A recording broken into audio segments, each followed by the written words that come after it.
This chicken and egg problem for us, what came first? Did the story come first or the locations? It was interesting for us because the chicken and the egg coexisted and co-evolved as the story went along. Before we started writing, because Pooja is an architect, we already knew that these locations existed. So at the back of our mind, we knew that there was this phenomenal, stellar architecture that hadn't been tapped upon on Indian screens. So while writing, we knew that there was a lot of scenes that we could situate in these places. So that was really a process that enriched the writing, knowing that there's this entire database, there's this entire sort of plethora of architecture available to us, these gorgeous places that are available to us, that really helped us situate the near future sci-fi narrative that we wanted to create very cleanly. And it sort of enriched the material from the get-go. Otherwise, we'd find ourselves at the end of the writing trying to figure out how to make this happen in this part of the world. But because we already knew that this architecture existed, it sort of informed the writing itself, and we were able to do a lot more with the writing, with the humor, with the sort of science fiction vision that we wanted to create in near future India. The most amazing thing about cinema and film is that it's basically an amalgamation of all different art forms. So it contains literature, it contains photography, it contains fashion, it contains architecture. So it's basically like all these things condensed into like one single frame. So we were very, very sure going in that no matter what story we went with, or no matter what idea or script or ideology, we were very sure that we would try to incorporate as much architecture from our Indian subcontinent as possible. And it worked out for us that it was a science fiction film, and science fiction shows or films and architecture sort of inseparable of sorts. So when we started writing, when we started ideating and writing the story, we also simultaneously started doing our recce's. So we started, visiting these spaces. We started meeting architects. We started seeing what were the spaces and how it would sort of fit into our narrative. So in that process, a lot of spaces sort of, fell off our list, and a lot of places got sort of added to it. What really helps in finding a location is what space can sort of emulate the emotion the best. And how that space can sort of enhance the scene or enhance the characters or what they're feeling or the ideology we want to sort of say through the scene.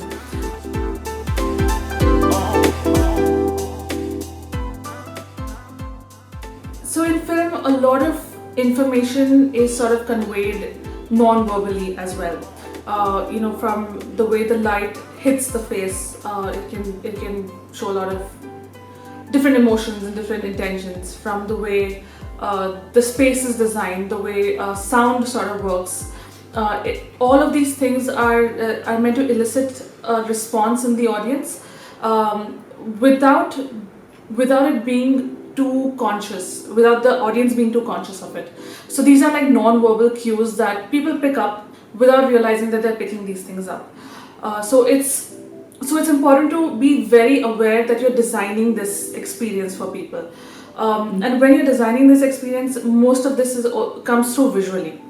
So we really wanted to make sure that visually, when you start looking at places, it would start denoting some things, and then it becomes intuitive after some time. So for example, for a lot of institutional buildings, a lot of systemic buildings, we went with a form of brutalism or a form of concrete, because what better way to sort of show immovability, or to show bureaucracy and opacity than concrete structures. And within it there's the Tagore Hall, which is this huge monumental sort of brick of a building, and then you have Mathru's office, which is again concrete, but it has this lightness to it. So we wanted to sort of hijack the language of architecture to sort of suit our needs. So we went with brutalism in institutions for concrete for institutional buildings, and we went with vernacular and more heritage and Goan heritage homes for warmer spaces. So we started forming this language where if you would look at a frame, you knew where this character would be located in, what the intention of the character would be, and what to expect. So these are just, it's just hijacking symbols, it's hijacking textures, it's hijacking a lot of things, because these are information baggages that all of us carry. So it's hijacking those to make narratives, and to make like narratives more palatable, and to make it more easily accessible. Which is why we went with a lot of institutions. Making a film,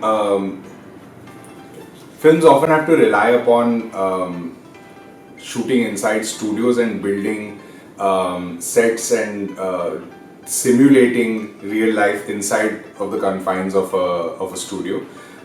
With these locations, what we really were able to inherit was the lived experience of the space, and blow it up on screen, which is really a great trick for filmmakers, because it's very hard to make a set look really authentic, really lived in. If you add to that a layer of a near future space that doesn't even exist right now, the idea of a futuristic cyber cell department doesn't even exist. It doesn't exist in our time. So to create that simulation, we would need to rely upon a contemporary space. So that really, the architecture that we used and the locations that we were able to shoot in really helped us form a base for projecting that simulation. The Cybercell office, for example, was shot inside Gurjeet Mathur's own office. That kind of texture, that kind of authenticity, that kind of experience of being in a space like that, just the layers and depths that we could create in a space like that, we would have been hard pressed to come up with that inside of a studio. So it really, the lived experience of a space translates very well on camera, because there is a certain memory that's captured in the space's texture, in the way light interacts with materials in a space like that. So for a filmmaker, there's no better trick than finding a space like this and trying to place the narrative inside.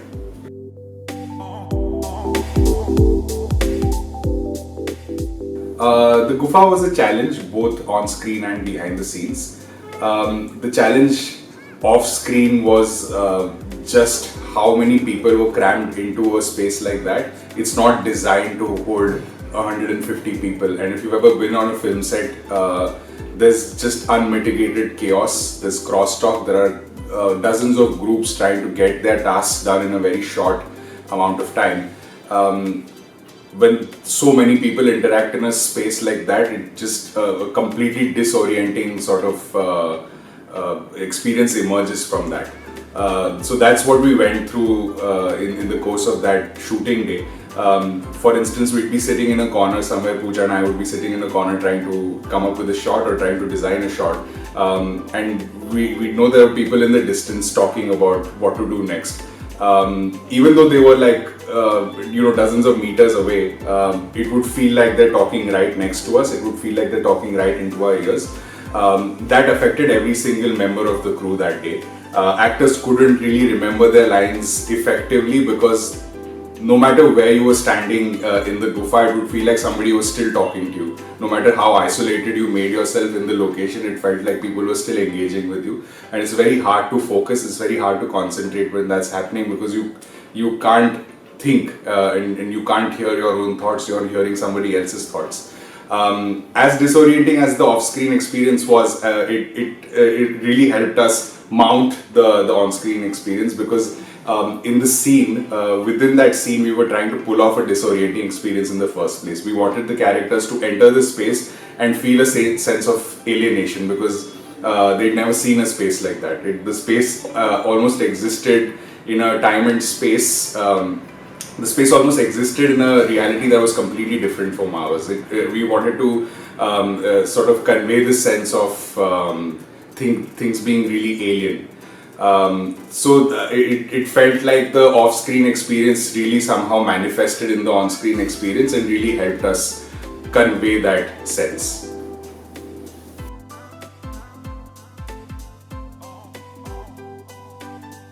Uh, so every time I visited the Gufa, it's like it's been an incredible experience because every time you sort of step inside the Gufa, it feels like you're transported into another world. And when Doshi speaks of it, he talks about how the idea of Gufa was to reimagine the conventional notion of everything, to tear the old constructs and to re-examine it basically. So why does a wall have to be, say, straight, or why does the floor have to be a certain way? What exactly is art, and how should art be received or portrayed, or what should that how should light exist in a building? So I think it was an experiment in the idea of understanding lived environment, or the idea of understanding experience of architecture. So in that regard, I feel like it was a continuum to the scene that we wanted to create. Because in the scene, the idea was that Sajan and Ajib enter the space, and it's like an art museum slash medical facility where the inventors of this robot are in a non-medical coma because they got so disillusioned by their own identities, their own consciousness, that they decided to transpose themselves into the consciousness of different species. So they were re-examining the idea of consciousness, or re-examining the idea of identity, or what it is to be human. So I thought that it made sense, just from what Doshi spoke about it to what we really wanted to convey through the scene.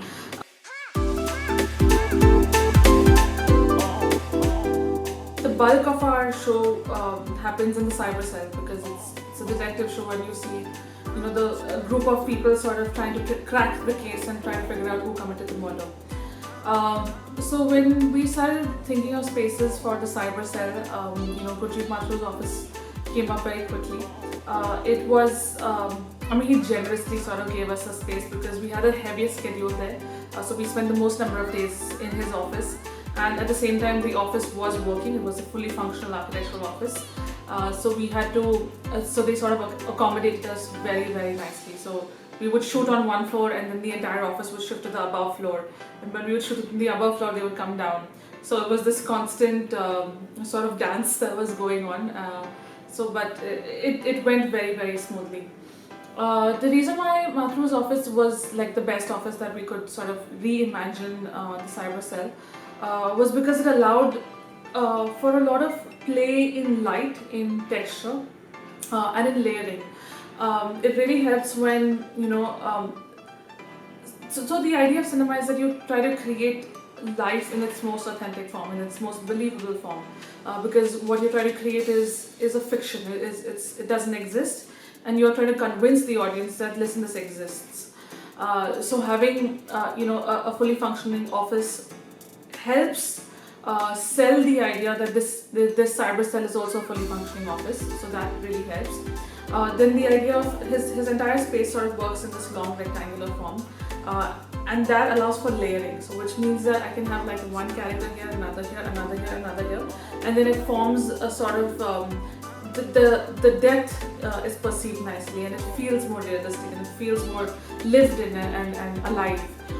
And on top of it, he has these beautiful steel fins on one entire facade, which allows for the play of light, because if you see almost all noir films, it's the idea of light, it's the light play.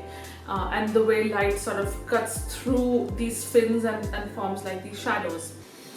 So that allowed for a lot of play, and then he has a pool on the other side.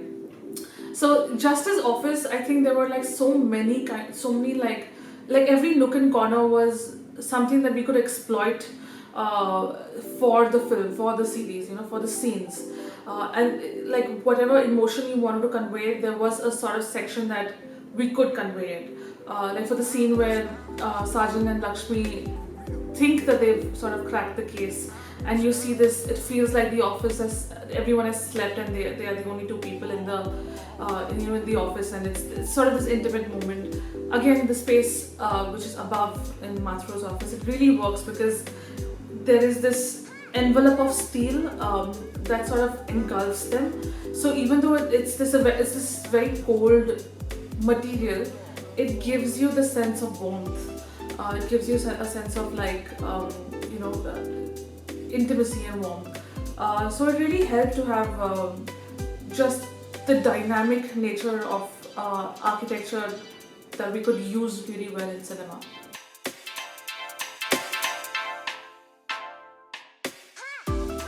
I mean, good cinema exists in the conflict of things.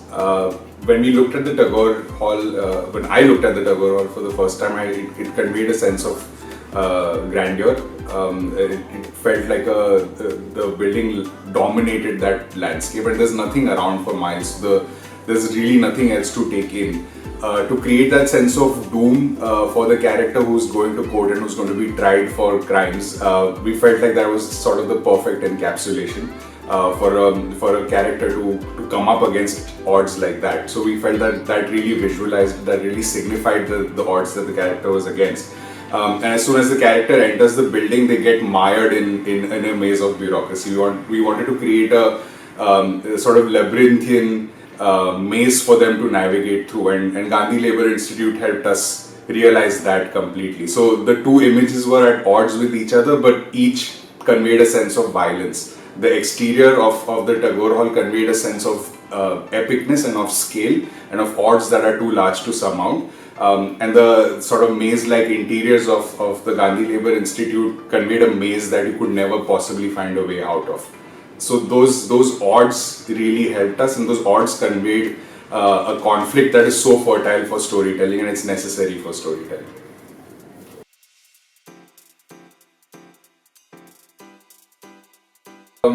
It was interesting for us because when we met B.V. Doshi and Gurjeet Mathur, my experience of these meetings were that they'd been waiting for us to make this show. They had preemptively designed these spaces so that 10 or 15 years later somebody like Pooja and I could go there and make a show like OK Computer. And this really was sort of crystallized in our conversations with both of them. Because it felt like they had somehow lived these stories and lived these ideas and were constantly evolving those ideas. In our conversations with B.V. Doshi, he was very, very curious about the nature of consciousness, the nature of synthetic consciousness, and what that would mean and how it would inform the further progress of human civilization. In our interactions with Gurjeet Mathur, he was extremely captivated by the idea of robots, of artificial intelligence, to the point that he'd often come up with ideas for the story. He'd often sit with us and be like, what if Ajib does this, or what if Sajan does this? And they'd be funny stories too, they'd be really funny ideas. And in our sort of communication, I quickly understood that he's extremely playful. He likes the idea of whimsy. And when you look at his spaces, right from the doors to the way stairs work in his buildings, it feels like he's constantly engaging with whimsy, and he's found some kind of central truth in that. So it became sort of organic for us when we started interacting with them, and their spaces as extensions of their personalities. It all sort of meshed together really well for us, and more than that, it sort of braided so well into the show itself. It felt like both their voices really enriched the material that we had on paper.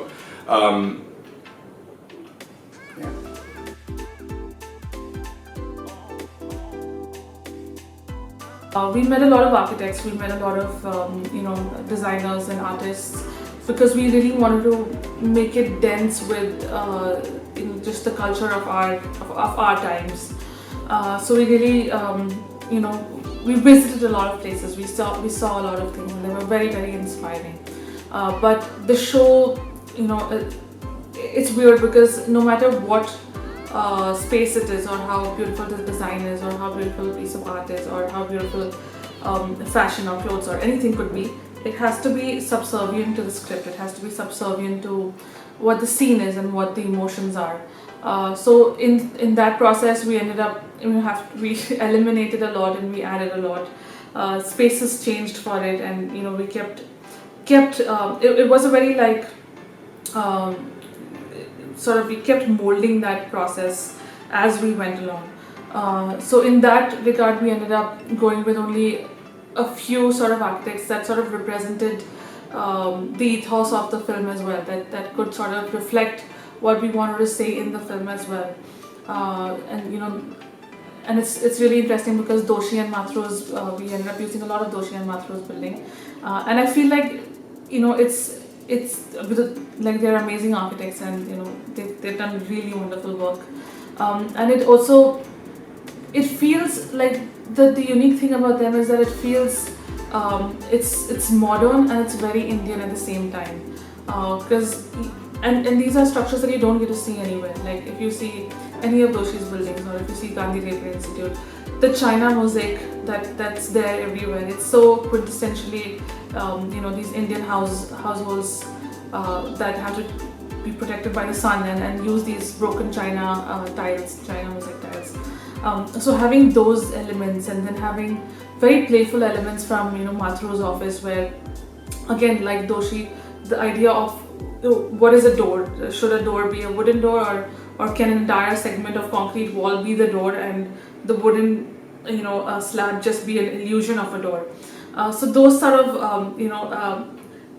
the whimsy that comes with it, the playful nature that comes with it, that the fun that they have with materials and spaces and light, really sort of worked extremely well with what we wanted to do, and it worked really well in cinema as well.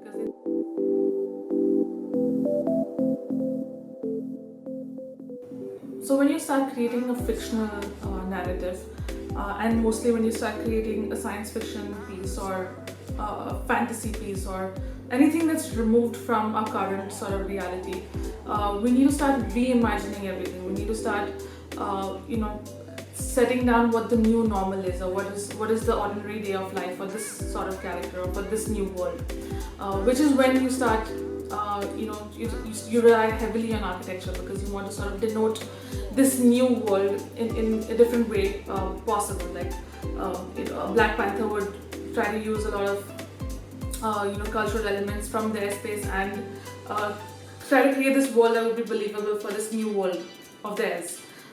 So every film tries to do that. Every film tries to show this new, fantastical sort of realm. With our show, what we also wanted to do was not really go so fantastical. It was supposed to be closer to our reality. It was supposed to be near future.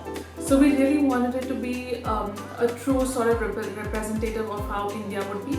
And the other thing is that we did not really want it to be dystopic or utopic, where as an ideology, as the thought process, yes, we are technologically utopic, but as as just the way civilization is, it cannot just be black or white. It can't just be it's so bad and it's really bad and you need to fight against something, or it's not so amazing that everyone's happy and we have longevity and health and whatnot.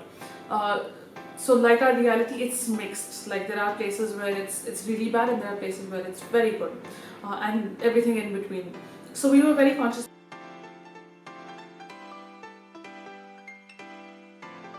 One of the big facets of science fiction has been individuals interrogating structures of power. When you think of Brazil, or when you think of Blade Runner, you think of stories where an individual is up against insurmountable odds, and those insurmountable odds may take the shape of like opaque bureaucracy, like in Brazil.